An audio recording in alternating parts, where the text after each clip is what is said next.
bem. A partir desse momento, Gilmar, está sendo gravado, tá bom? Muito bem, vamos ouvir a testemunha aqui que foi rolada na inicial, que é o senhor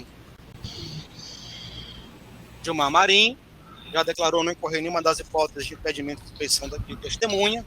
Então, senhor Gilmar, o senhor vem como testemunha, eu estou assumindo o compromisso aqui de dizer somente a verdade, aquilo que souber e lhe for perguntado, tá?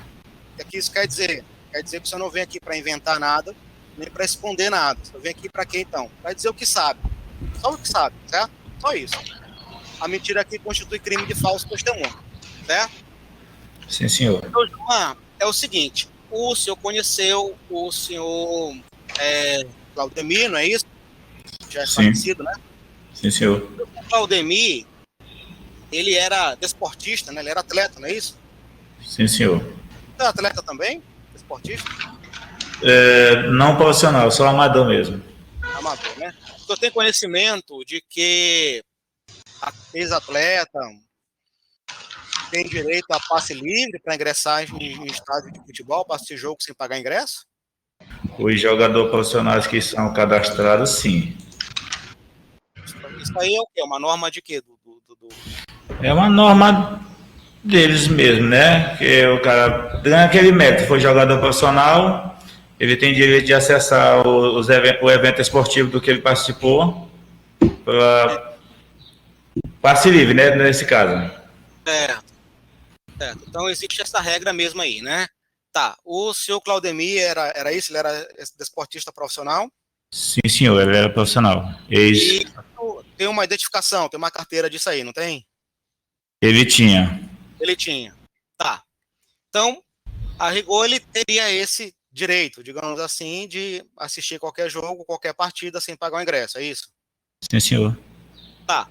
Aqui, senhor Gilmar, especificamente, o senhor Claudemir tá se queixando aqui que no dia 8 de março de 2012, ele foi ao Correão para assistir um jogo Bacabal e Santa Quitéria. Teria sido barrado lá. O senhor sabe disso? Tem conhecimento desse fato? Sim, senhor, ele foi barrado. Então conte pra gente exatamente como aconteceu. Aconteceu o seguinte, tava ele e uma filha dele, não me recordo a idade da menina, mas ela tinha entre, acho que, de 5 a 7 anos. E ele chegou na catraca, né? Se identificou por segurança. O segurança, como eu não conhecia, se dirigiu a uma pessoa responsável lá que tinha mais conhecimento do que ele. E ele foi e disse: olha, eu sou atleta, eu sou ex-atleta profissional, tenho minha carteirinha, tá aqui, ó. E eu queria entrar. E o cara simplesmente negou a entrada a ele. Aí ele questionou, né? O cara disse que ele não ia entrar. Aí ele foi e disse que ia procurar o direito dele. Foi só isso? Somente isso. Teve algum tipo de como assim, agressão, violência? Não houve agressão. Não houve agressão, eu me recordo, não houve xingamento, não houve nada. Ele só simplesmente foi negado o direito dele a adentrar dentro do estádio e ele questionou, né, no direito dele também, mas não houve agressão, nem xingamento, palavra de baixo escalão, não. Não teve nada disso não, né? Não, senhor. Tá bom, tá ótimo. Tudo bem, por mim tá ok. Doutor Aldo, o senhor tem perguntas à sua testemunha? Eu sim, excelência. Fernando? Bom dia. O senhor sabe me informar se ele costumava ir para os jogos, para todos os jogos? A gente dizia assim, se ele costumava ir a todos os jogos, fica difícil, que nem sempre a gente... Mas ele, como desportista, ele gostava muito de futebol. Então, não tenho certeza se ele ia a todos os jogos, mas ele gostava muito de assistir futebol. Ele era o quê? Ele tinha sido atleta, jogador de futebol? Ele foi jogador profissional daqui da cidade, do Beck. Me parece que ele jogou me parece que ele não tenho exatamente a certeza, mas me parece que ele jogou no Sampaio Corrêa também.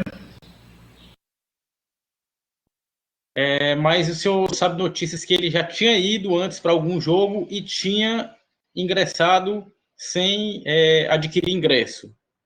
Sem pagar ingressos? Sem pagar essa questão, assim, porque nesse dia, no dia que aconteceu, no dia 8 de março, né? Se eu não me engano, aconteceu de eu estar atrás dele na fila de entrada. Aí tudo bem, nesse dia eu participei e vi a cena, vi esse acontecido. Agora as outras partidas eu não posso confirmar porque não tenho uma certeza, né? Mas ele gostava muito de futebol, tanto de assistir quanto jogar. Certo. O senhor é atleta, ex-atleta? Tem essa carteirinha ou não? Não, eu não tenho carteirinha. Eu não sou atleta profissional. Somente aqui na gíria do futebol, né, que não se fala peladeiro. Tá certo. O senhor conhece alguém que é ex-atleta, que tem essa carteirinha e tem um acesso livre aos jogos? Dos daqui de Bacabal. Já que o senhor é peladeiro, deve conhecer o pessoal que gosta de futebol e desse pessoal deve ter. Os que eu conheço, assim, o pessoal que a gente que é peladeiro convive mais com aquele pessoal do nível da gente, né? De jogar de peladeiro mesmo, eles não tem, não. E alguns jogadores profissionais, porque a gente também nunca se atentou a perguntar esse respeito. Mas ele, no dia do acontecido, ele apresentou a carteirinha e disse, eu pago as minhas... Eu tenho o direito, que eu fui jogador profissional e pagava por isso, né? Que eles pagavam uma pequena taxa. Aí, simplesmente eles, sim. Agora, outros jogadores não, assim que eu conheço, não, né? O senhor conhece algum ex-jogador, algum atleta que já ingressou sem precisar comprar o ingresso, só com carteira? Só se o senhor conhece ou não. Não, senhor. Não conhece, não, né? E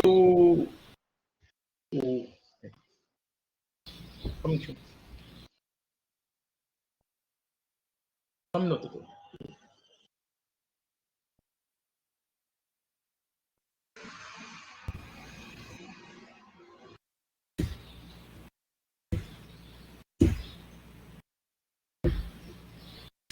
E o seu, como é o nome do falecido é o Claudemir.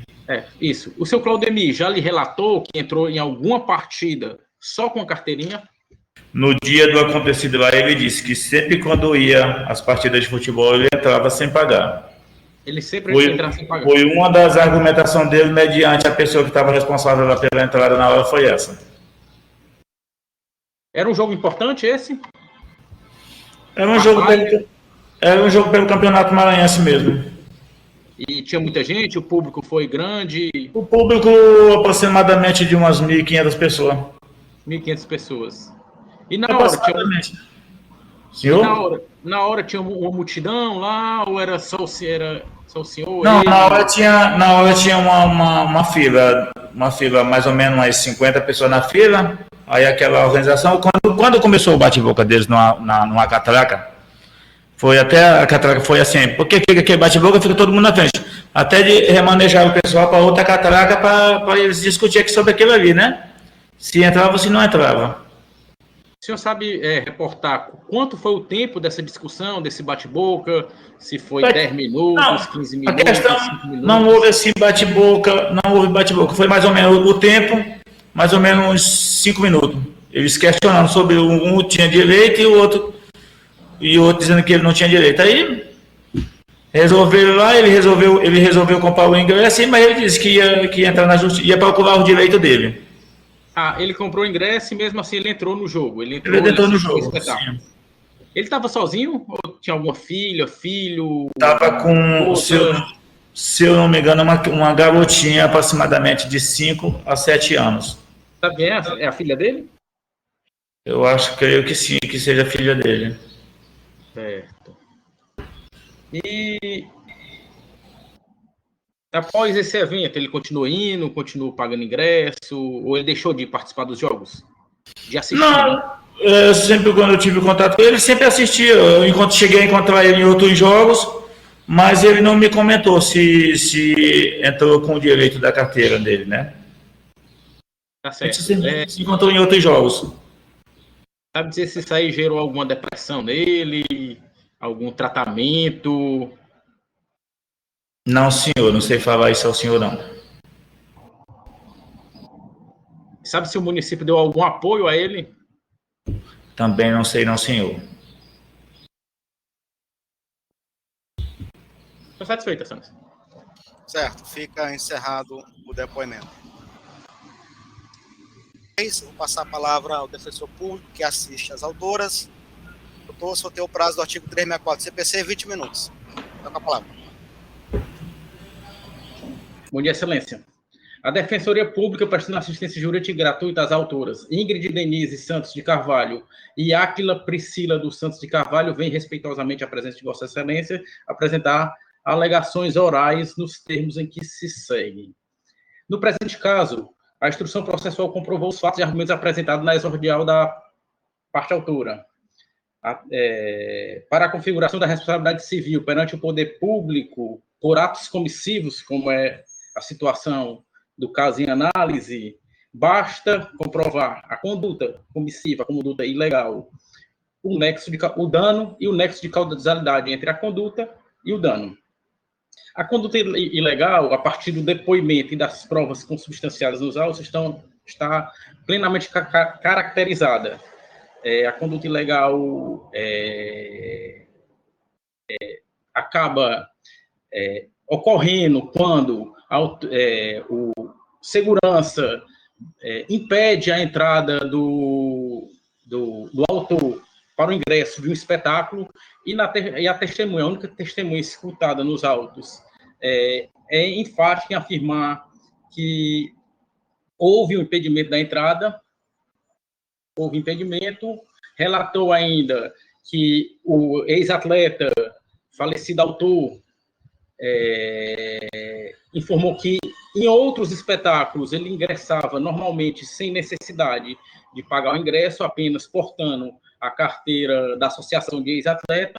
Relatou ainda que gerou uma certa confusão, um bate-boca entre autor, ex-atleta, falecido autor, e o segurança por uma fração de 5 minutos, em torno de 5 minutos, não sabendo a testemunha precisar qual foi esse lapso temporal.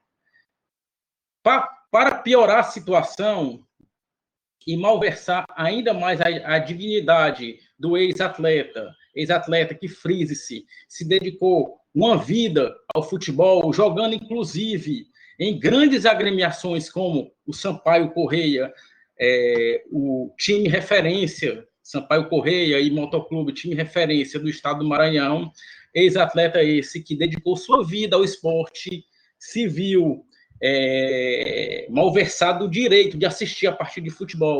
E para piorar essa situação, toda essa situação aconteceu perante a sua filha de apenas 5 anos de idade. Assim, aquele que sempre foi referência para sua filha no campo do esportivo, no campo do futebol, se viu naquela situação constrangedora perante a filha, que tinha no pai uma verdadeira referência no mundo futebolístico. Não só a filha, mas toda uma sociedade, a sociedade bacabalense, tinha no autor, no falecido atleta, a referência no futebol bacabalense. Assim, durante a instrução processual, percebeu-se todo o prejuízo causado na dignidade do autor naquele momento que foi para assistir uma partida de futebol, se viu violado na sua dignidade de não poder acessar a arena de futebol para assistir o jogo Barbalha e Bacabal. Válido ressaltar que não se trata, por óbvio, de mero aborrecimento, pois ninguém espera sair de casa para assistir uma partida de futebol com a família e é ceifado perante todos, inclusive uma filha de 5 anos, em um direito de assistir uma partida, causando no ex-atleta angústia e apreensão, inclusive manchando sua imagem, maculando sua imagem como ex-jogador de futebol. Deste modo, conclui-se que estão presentes os requisitos para o aborrecimento do pedido realizado, ou seja, a reparação dos danos morais sofridos, decorrente do comprometimento da sua imagem por ter sido impedido de ingressar no espetáculo. O dano moral prova-se só pela ocorrência do fato que lhe deu causa. Não há necessidade de ser comprovado, mesmo porque não há como mensurar precisamente o estrago que ele produziu na intimidade da vítima. no fato apreço o dano material consubstancia por toda a violência psicológica perpetrada pelas condutas dos agentes públicos. Ante o exposto, restando demonstrado a violência e o abuso perpetrado em face do autor, forçoso reconhecer o surgimento do dano moral a ser reparado pelo requerido, na medida que tal conduta feriu, de maneira inconteste, a dignidade e os valores mais íntimos do ex-atleta. É o pedido da integral procedência da presente ação.